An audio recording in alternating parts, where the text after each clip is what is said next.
Time now for our media show Scoop. While Russia holds elections, we meet journalists who had to flee the country.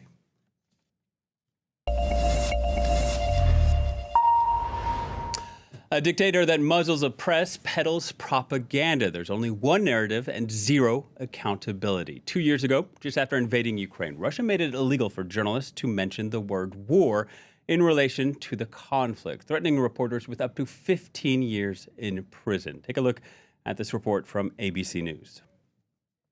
Because of this new censorship law passed in Russia today, we are now seeing some Western networks, including CNN, Bloomberg, and the BBC, and of course our very own ABC News team, now not broadcasting from Russia. And at the end of the month, the Wall Street Journal's Evan Gershkovich will have been in jail for more than 1 year while reporting on the war. He was jailed on espionage charges, which he and the paper vehemently deny. Kremlin critics say he is the victim of Putin's hostage diplomacy. And as the news tightened on journalists, authorities also went after internet users. Al Jazeera's listening post showed the draconian powers being enforced. Take a look. This is what an information war looks like when it hits the streets. Police in Moscow's Lubyanka Square, seizing the phones of citizens, searching for evidence of resistance. Overnight, journalists' job went from hard to impossible. Many were designated foreign agents. The popular TV Rain ran its last broadcast before shutting down and clearing out its offices. Likewise for the well-respected Bell newspaper. Once a vibrant workplace, it also had to clear out its offices. So what do you do when you love your country, but its leader loathes you and maybe, just maybe, wants you dead? Let's ask our guest. Joining us on this set is Liza Osetinskaya, founder of the Bell newspaper. Liza, thank you for coming in. Across from her is Denis, Kataev, a journalist from TV Rain. And joining us on the line from Amsterdam is Ekaterina Kotrikadze at TV Rain's headquarters. Hello to you. Since we have you on the line, Ekaterina, let's begin with you. I just want to ask you about the day you fled 2 years ago. What do you remember about it? Oh, I remember in details. First of all, thank you so much for having me today.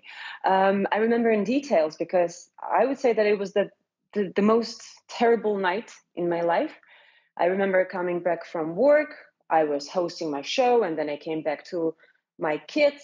And around 9 o'clock in the evening, I got the news about TV Rain's website's banning and about the banning of our colleague's website, Echo of Moscow, one of the most important and independent Russian radio station. And I got, shivering, and I understood that it has actually happened, that this is happening. And this law that you have mentioned, we all knew that it was coming, and that this law would make absolutely impossible to work in Russian Federation, because we were having a choice, right? Being the press officers of Ministry of Defense of Russian Federation or the Kremlin, or stop working at all. Or of course there was an alternative, being in jail.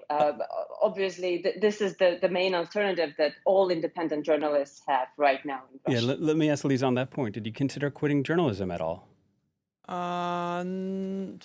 Not really. Right. Not really, because at the time when you are challenged by that hard times and the war and the government, you feel that your mission is very, very important. Maybe more important than 2 months ago. Yes. You just report about business.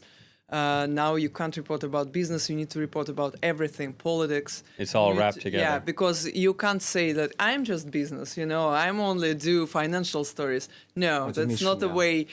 That's a matter of your choice, and that's an important moment for you to decide. Yeah. This was a choice of my conscience also, because as for me, it was the last day of new Russia, who was built by Boris Yeltsin after Gorbachev perestroika. It was the last day of my country that I believed. So, do you still identify as Russian? Yeah, of course. So for me, it was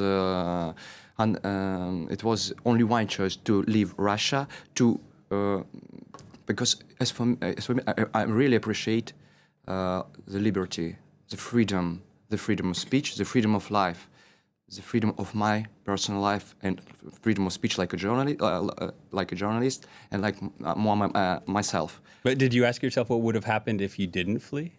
I think we will be in prison. Be in prison, maybe worse. Yeah. I want to speak about working. All of you guys are obviously outside of Russia. I'm curious about how difficult it is to adjust to life in exile. Liza, first with you, a lot of the reports you were doing, you mentioned they were business or economics. Following money in Russia can be a tricky prospect. Has it made the bells work easier being exiled abroad? In fact, not. Because the only thing made our work easier that we clearly understand our audience. Our audience is described as westernized, global-minded Russians, and we feel that they're very much the same people as I am and as my colleagues. So about that easier. Regarding money, it's hard to report and make reporting about Russian outflow and inflow being outside, of course, because it's hard to work with sources. And your label, because I personally have this label of foreign agent. Yes, yeah. And the company has, and our editor-in-chief has. So it makes more difficult to build relationships of trust with people, especially in the government. And of course, significant part of the story today is to understand how government manage the situation with budget. And this is crucial thing for continuous of the war. Yep. You need to understand that something fuels these actions, and so how does a war machine finance? Exactly. And reporting on that is pretty important. Right. Ekaterina, at the time of the shutdown, I think TV Rain had at least 80,000 paying subscribers. How's the channel fared in the 2 years since then? Well, right now we have changed the system totally. We are on YouTube, and we have approximately 14, 15 unique viewers in Russian Federation monthly, which is a lot, because we can understand that subscription is not a normal system for this wartime period, right? You cannot ask people to pay for what they're watching, for watching the independent news media. This is a totally different moment right now. You know, TV Rain is not only a foreign agent, just like Liza Osetinskaya has said about the bell. I am personally a foreign agent as well, but TV Rain is also an unwanted organization, which means that any association with TV Rain may result as a criminal charge for a person. So that's why it is hard, really hard, extremely hard to work in Russian Federation right now. But we have invented a lot of ways of covering Russian Federation, and we do cover it every day. Yeah. And Ekaterina, I'm sorry, I'm going to cut you off. Denis wants to say something urgently. I think that is very important to say, Katya, that after the death of the murder of Alexei Navalny, the main politician in Russia, died mysteriously in a penal colony a couple weeks ago. After 2 weeks, we got more than 20 million of views. Yeah. This is immense audience, very, very big audience, and we feel it. We feel this demand for information. I want to ask you, Marsha Gessen had a quote I cannot stop thinking about amid these elections. She said, "Dictators fall when they're overconfident, and they stay in power when they're paranoid." How would you characterize Vladimir Putin? Is he overconfident? Is he paranoid? I think neither of that. I think he has. Some of my friends called him not a psychopath because he has lack of emotions, but he has clear goal. Are the people around him? The goal is to restore the Soviet Union in any manner, and what he tries to do now, and he clearly follows his goal step by step, consistently. And very methodical. Exactly, and it's very important to understand that he will not stop. I think he's a head of mafia. He is a godfather. He's like Yulia Navalny already said. We have all of us and European leaders have to recognize Mr. Putin not like a legitimate president, but like a chef of mafia.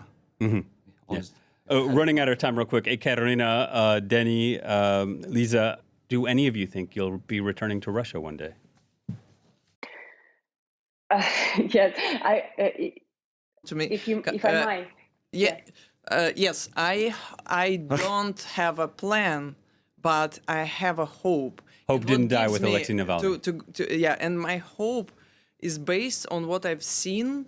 I had a long-time flight when it was funeral of Alexei Navalny, and I was watching with tears every video, every picture of people in Mariana district, which I know very well. And that gave me a lot of hope that I will be there again. Running out of time. Ekaterina, what do you think? Real quickly, one sentence. I'm sure that we will be back. There is no other way. As for me, I already said that for me, Russia is over my Russia. My Russia in my heart is over. But one day, like a tourist, I will be back. Okay, so hope still lives. That brings us to the quote of our the week from slain journalist Liza Osetinskaya, who once said, people sometimes pay with their lives for saying aloud what they think. One of the men, it should be repeated, of her 2006 murder was pardoned last November simply because he fought in Ukraine. Too often, there is no justice for the dead in Russia. Anna, one of 83 journalists and media workers to have been murdered in Russia between 1992 and 2024. That's according to the nonprofit Committee to Protect Journalists, while dozens of others have been in and out of jail for covering opposition rallies. I want to thank our guests, Liza, Denis, and Ekaterina. That is it for this week's edition of Scoop. Thank you. Thank you.